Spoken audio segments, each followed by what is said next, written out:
আমাদের বাবা মারা তাদের ছোট ছোট বাচ্চাদেরকে নিয়ে তাদের চিন্তার অন্ত থাকে না,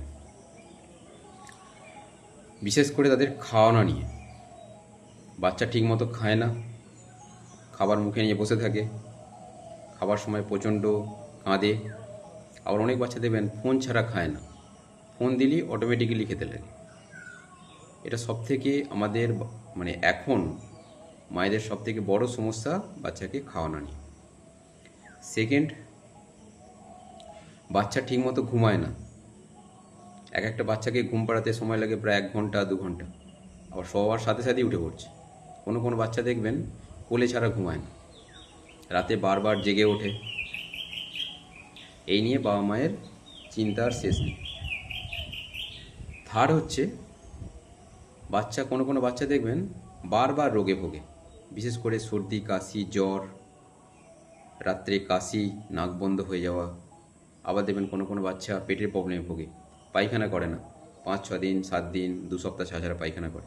আবার কোনো কোনো বাচ্চা দেখবেন দিনে 3-4 বার করে পাতলা পায়খানা করছে, কোনো কিছু খাওয়ালেই সঙ্গে সঙ্গে বমি করে দিচ্ছে, বিশেষ করে দুধ জাতীয় খাবার। তার সঙ্গে একটু পেটে ব্যথা থাকে। এই প্রবলেমগুলো বাচ্চাদের প্রায়শই লেগে থাকে। 4 নম্বর হচ্ছে বাচ্চার আচরণগত সমস্যা। এক একটা বাচ্চা দেখবেন এত রাগী এবং জেদি হয় যে সে যেটা চাইছে সেটাই দিতে হবে, না দিলে সে প্রচণ্ড কান্নাকাটি করে, সব কিছু জিনিস ছুঁড়ে ফেলে দেয়। বাচ্চা প্রচণ্ড চঞ্চল, কারো কথা শোনে না। এই প্রবলেমটা নিয়ে বাবা মা বাচ্চাকে সামলাতে পারে না, বিরক্ত হয়ে যায়। 5 হচ্ছে, কোনো কোনো বাচ্চা দেখবেন তার ডেভেলপমেন্ট ঠিকমতো হচ্ছে না।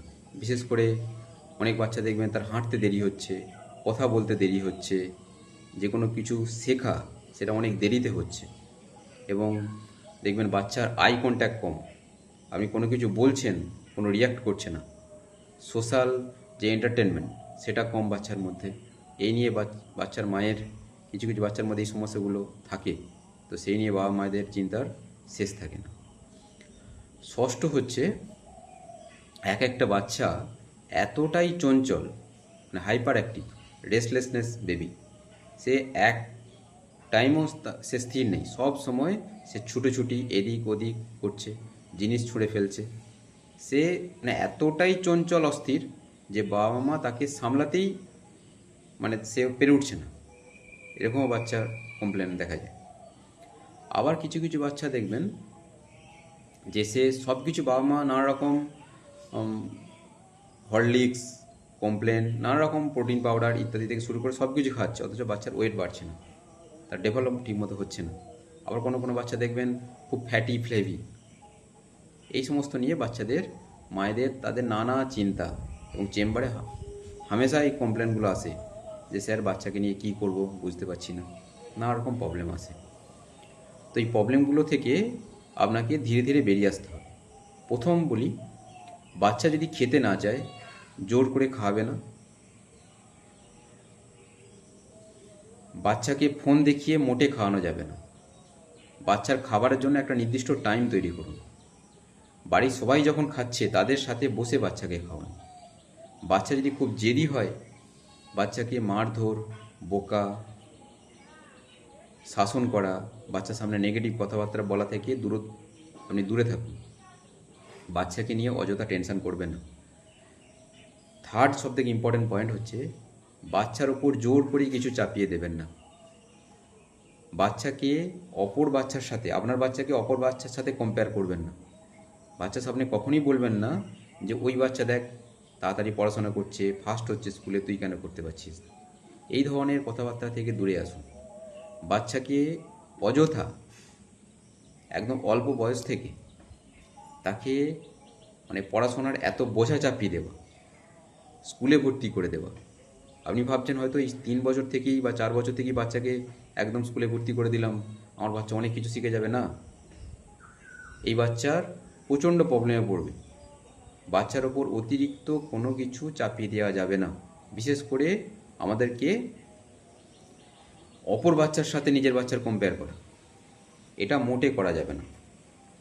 অপর বাচ্চা, বেশিরভাগ এটি শোনা যায় স্কুল গোয়িং যে শিশুগুলো থাকে, যে ওই বাচ্চা ফার্স্ট হচ্ছে, সব কিছু হোমওয়ার্ক করছে, তাড়াতাড়ি করে এগিয়ে যাচ্ছে, তুই পারছিস না, এই যে বাচ্চার সামনে বলা, এগুলো প্রচণ্ড খারাপ এবং বাচ্চা ধীরে ধীরে ধীরে ধীরে অন্যদিকে টার্নিং হয়ে যাবে। এই জায়গাগুলো থেকে বেরিয়ে আসুন। সব থেকে বাচ্চা যদি নিজের না ঘুমোয়, একটা নির্দিষ্ট ঘুমের টাইম টেবিল তৈরি করুন। বাচ্চার ঘুম খুব দরকার। বাচ্চার ওপর জোর করে কিছু চাপিয়ে দেওয়া, জোর করে ঘুম থেকে তোলা, এই স্কুল আছে চ তাড়াতাড়ি উঠে পড়, সে যা হোক করে চোখ মুখ দিয়ে টেনে নিয়ে স্কুল চলে গেলেন। এই প্রবলেমগুলো প্রচণ্ড বাচ্চার ওপর মেন্টালিটি ট্রমা আসে। এই জায়গা থেকে ধীরে ধীরে বেরিয়ে আসুন। তাহলে সারাংশ কী হলো? বাচ্চা যদি না খায় জোর করে খাওয়াবে না, একটা নির্দিষ্ট টাইম টেবিল করুন, সবার সাথে বসিয়ে খাওয়ান, ফোন মোটে না, বাচ্চা যাতে পর্যাপ্ত ঘুমোয় সেদিকে খেয়াল করুন। ঘুমের একটা টাইম টেবিল করুন, নির্দিষ্ট টাইমে যেন ঘুমায়। ঘুমাবার সময় আপনি ফোন ঘাঁটছেন, বাচ্চা দিয়ে ঘুমাচ্ছে, এটা যেন না হয়। বাচ্চাকে অন্যের সাথে কম্পেয়ার করা যাবে না। বাচ্চা যদি বারবার শরীর খারাপে ভোগে, তাহলে যে কোনো চাইল্ড আপনার যাকে পছন্দ কনসাল্ট করুন। যদি দেখেন বাচ্চা কথা বলতে দেরি হচ্ছে, হাঁটতে দেরি হচ্ছে, আই কন্ট্যাক্ট করছে না, আপনি নাম ধরে ডাকছেন কোনো সাড়া দিচ্ছে না, বাচ্চা কিছু মনে রাখতে পারছে না, ভুলে যাচ্ছে বারবার, আপনি কিছু বলছেন, বাচ্চা আপনার দিকে কেয়ার করছে না, যদি এই সমস্ত প্রবলেমে ভোগেন, ইমিডিয়েট যে কোনো চাইল্ড ডক্টরের সাথে কনসাল্ট করুন। অযথা টেনশন নেবার দরকার নেই। বাচ্চার সাথে মেলামেশা করুন, তাকে সবসময় পজিটিভ কথাবার্তা বলুন, তাকে ভালোবাসা দেন, মার ধর শাসন থেকে দূরে আসুন। আর কোনো দিনও বাচ্চাকে অন্যের বাচ্চার সাথে কম্পেয়ার করবে না। প্রত্যেক বাচ্চার একটা ডিফারেন্টিয়াল অ্যাপ্রোচ আছে, সব বাচ্চা সমান না। প্রতি বাচ্চা তার নিজস্ব চিন্তাধারা নিয়ে এসে জন্মেছে, তাকে তার মতো এগোতে দেন। আপনার চিন্তাভাবনা বাচ্চার মধ্যে ঢেলে দেবেন না, মারাত্মক ক্ষতি হবে। নমস্কার।